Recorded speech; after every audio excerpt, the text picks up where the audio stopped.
But that wonderful first course, which claimed the versatile lake for its parent, had no sooner been served than there came a loud knock at the door. "Oh, won't you come in, Mr. Bentham?" said Parker, who had stepped to see who the newcomer might be. "Is my wife here?" gruffly responded that worthy. "Why, yes, we left word with Mr. Myers." Parker was exerting his most dulcet tones, inwardly wondering what the deuce it all meant. "Won't you come in? Expecting you in any moment. We've reserved a place, and just in time for the first course, too." "Come in, Edwin, dear," chirped Grace Bentham from her seat at the table. Parker naturally stood aside. "I want my wife," reiterated Bentham hoarsely, the intonation savoring disagreeably of ownership. Parker gasped, was within an ace of driving his fist into the face of his boorish visitor, but held himself awkwardly in check. Everybody rose. Lake lost his head and caught himself on the verge of saying, "Must you go?" Then began the farrago of leave-taking. "So nice of you. I'm awfully sorry. By Jove, how things did brighten. Really now, you... Thank you ever so much. Nice trip to Dawson," etc., etc. In this wise the lamb was helped into her jacket and led to the slaughter. Then the door slammed, and they gazed woefully upon the deserted table. Damn! Langham had suffered disadvantages in his early training, and his oaths were weak and monotonous. "Damn!" he repeated, vaguely conscious of the incompleteness and vainly struggling for more virile terms. It is a clever woman who can fill out the many weak places in an inefficient man by her own indomitability, reinforce his vacillating nature, infuse her ambitious soul into his, and spur him on to great achievements.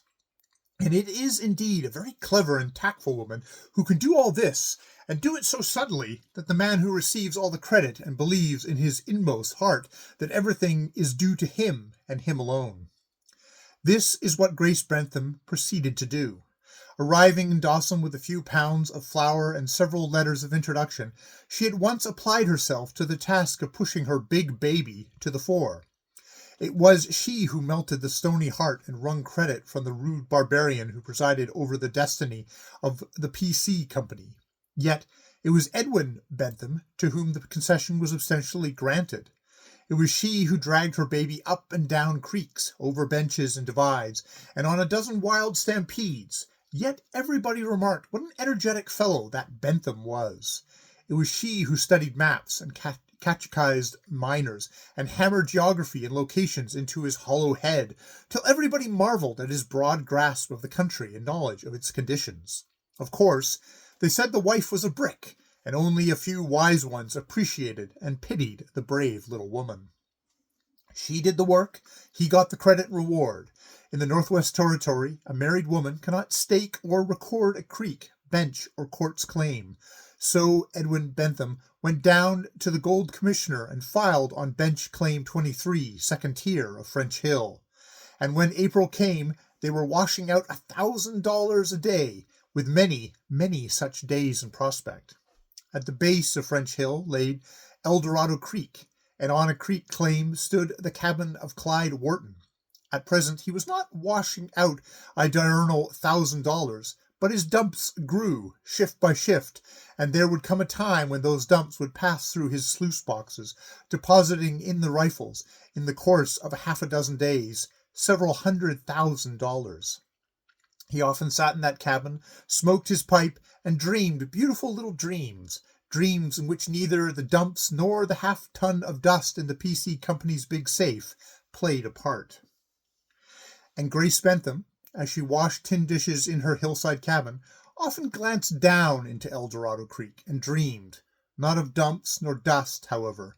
They met frequently as the trail to the one claim crossed the other, and there is much to talk about in the Northland spring, but never once, by the light of an eye nor the slip of a tongue, did they speak their hearts. This is as it was at first. But one day Edwin Bentham was brutal. All boys are thus. Besides being a French Hill king now, he began to think a great deal of himself, and to forget all he owed to his wife. On this day Wharton heard of it, and waylaid Grace Bentham, and talked wildly. This made her very happy, though she would not listen, and made him promise not to say such things again. Her hour had not come. But the sun swept back on its northern journey. The black of midnight changed to the steely color of dawn. The snow slipped away, and the water dashed again over the glacial drift, and the wash-up began. Day and night, the yellow clay and scraped bedrock hurried through the swift sluices, yielding up its ransom to the strong men from the Southland. And in that time of tumult came Grace Bentham's hour. To all of us such hours at sometime come, that is, to us who are not too phlegmatic. Some people are good, not from the inherent love of virtue, but from sheer laziness. But those of us who know weak moments may understand. Edwin Bentham was weighing dust over the bar of the saloon at the Forks. Altogether too much of his dust went over the pine board, when his wife came down the hill and slipped into Clyde Wharton's cabin. Wharton was not expecting her, but that did not alter the case, and much subsequent misery and idle waiting might have been avoided, had not Father Rambaud seen this and turned aside from the main Creek trail. "My child." "Hold on, Father Rambaud. Though I'm not of your faith, I respect you, but you can't come in between this woman and me." "You know what you are doing?" "No. Were you God Almighty ready to fling me into eternal fire, I'd bank my will against yours in this matter." Wharton placed Grace on a stool and stood belligerently before her. "You sit down on that chair and keep quiet," he continued, addressing the Jesuit. "I'll take my innings now. You can have yours after." Father Rambaud bowed courteously and obeyed. He was an easy-going man, and had learned to bide his time. Wharton pulled the stool alongside the woman's, smothering her hand in his. Then you do care for me, and will take me away?" Her face seemed to reflect the peace of this man, against whom she might draw close for shelter. "Dear, don't you remember what I said before?" "Of course But how can you? The wash-up? Do you think that worries? Anyways, I'll give the job to Father Rambaud here. I can trust him to safely bank the dust with the company. Think of it! I'll never see him again." "A blessing." "And to go on, oh, Clyde, I can't. There, of course you can. Just let me plan it. You'll see. As soon as we can get a few traps together, we'll start and—" "Suppose he comes back?" "I'll break every—" No fighting, Clyde. Promise me that." "All right. I'll just tell the men to throw him off the claim. They've seen how he's treated you, and they haven't much love for him." "You mustn't do that. You mustn't hurt him." "What then? Let him come right in here and take you away before my eyes?" "No, oh," she half whispered, stroking his hand softly. "Then let me run it. And don't worry. I'll see he doesn't get hurt. Precious lot he cared whether you got hurt or not. We won't go back to Dawson. I'll send word down for a couple of the boys to outfit and pole a boat up the Yukon. We'll cross the divide and raft down the Indian River to meet them. Then—" "And then?" Her head was on his shoulders. Their voices sank to softer cadences, each word a caress. The Jesuit fidgeted nervously. "And then?" she repeated. "Why, we'll pull up, and portage the White Horse Rapids, and the Box Cabin." "Yes?" "And the 60-mile river, then the lakes, Chilkoot, Diane, and Saltwater." "But, dear, I can't pole a boat." "Little goose, I'll get Sitka Charlie. He knows all the good water and best camps, and he is the best traveler I ever met. If he is an Indian, he's the best traveler I ever met, if he is an Indian. All you have to do is to sit in the middle of the boat and sing songs and play Cleopatra and fight. No, we're in luck. Too early for mosquitoes." "And then, oh my Anthony?" "And then a steamer, San Francisco, and the world. Never to come back to this cursed hole again. Think of it, the world and ours to choose from. I'll sell out. Why, we're rich. The Waldworth Syndicate will give me $500,000 for what's left in the ground, and I've got twice as much in the dumps with the PC Company. We'll go to the fair in Paris in 1900. We'll go to Jerusalem, if you say so. We'll buy an Italian palace, and you can play Cleopatra to your heart's content. No, you shall be Lucretia, Acte, or anybody your little heart sees fit to become. But you mustn't. You really mustn't. The wife of Caesar shall be above reproach.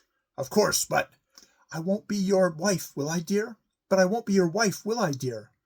I didn't mean that.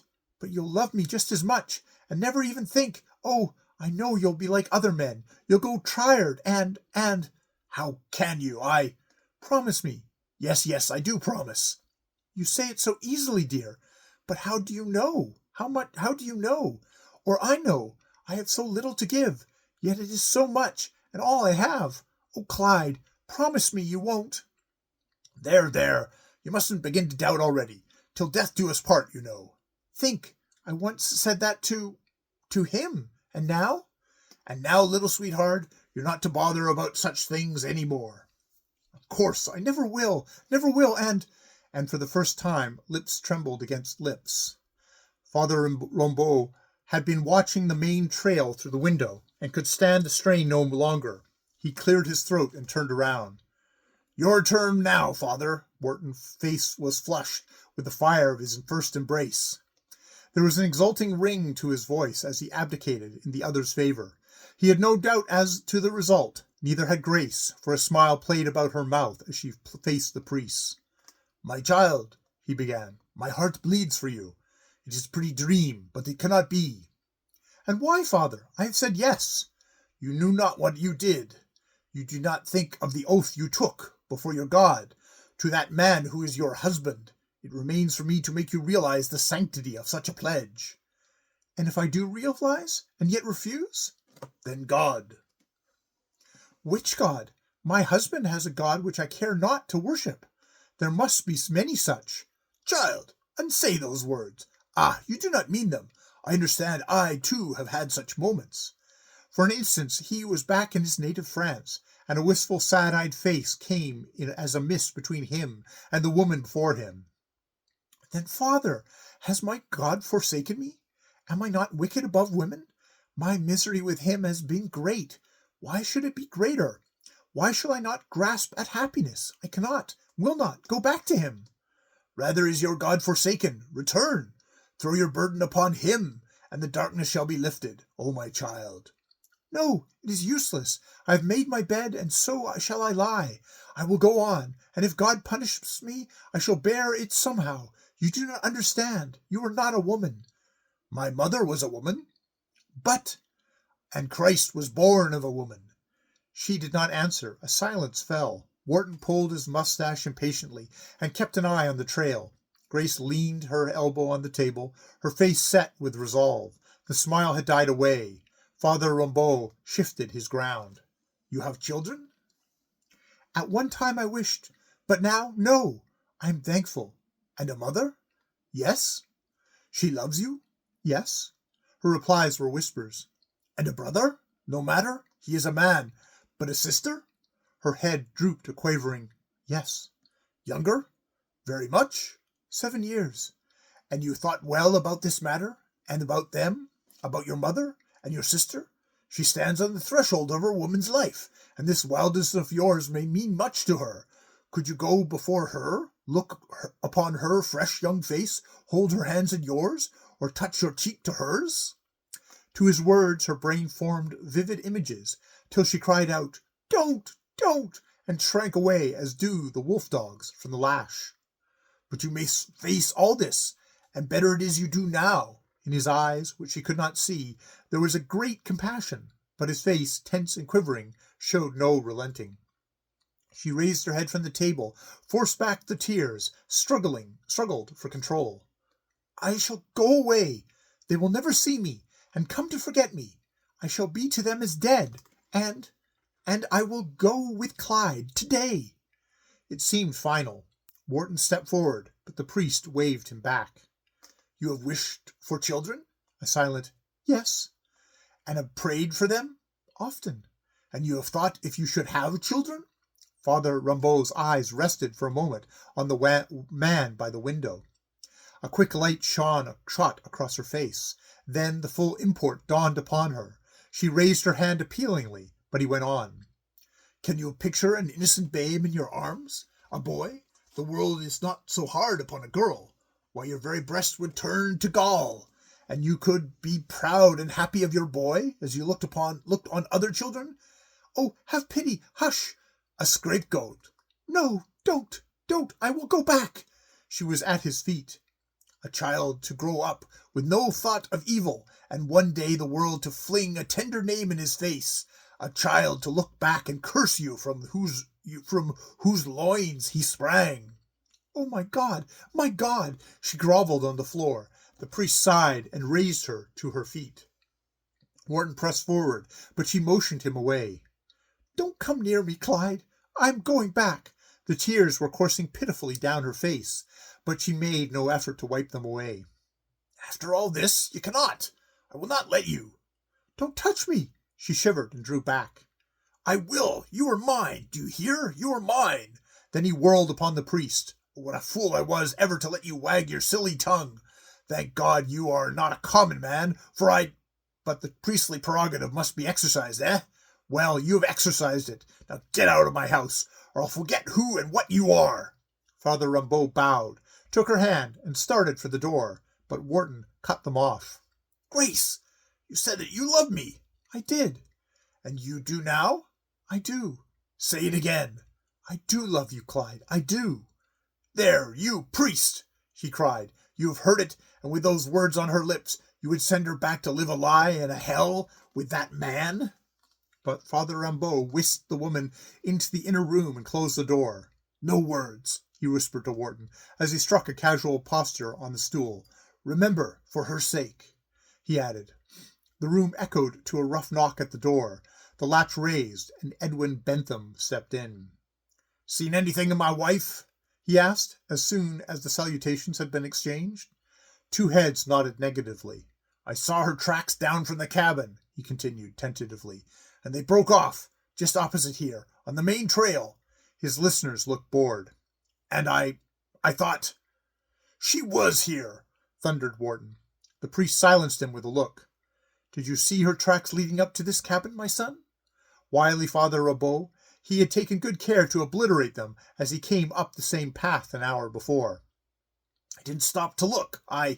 His eyes rested suspiciously on the door to the other room, then interrogated the priest. The latter shook his head, but the doubt seemed to linger. Father Rimbaud breathed a swift, silent prayer and rose to his feet.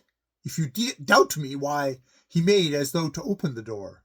A priest could not lie. Edwin Bentham had heard this often, and believed it. Of course not, Father, he interposed hurriedly. I was only wondering where my wife had gone, and I thought I guess she's up at Miss Stanton's on French Gulch. Nice weather, isn't it? Heard the news? Flour's gone down to $40 a hundred. And they say the Chickaquas are flocking down the river in droves.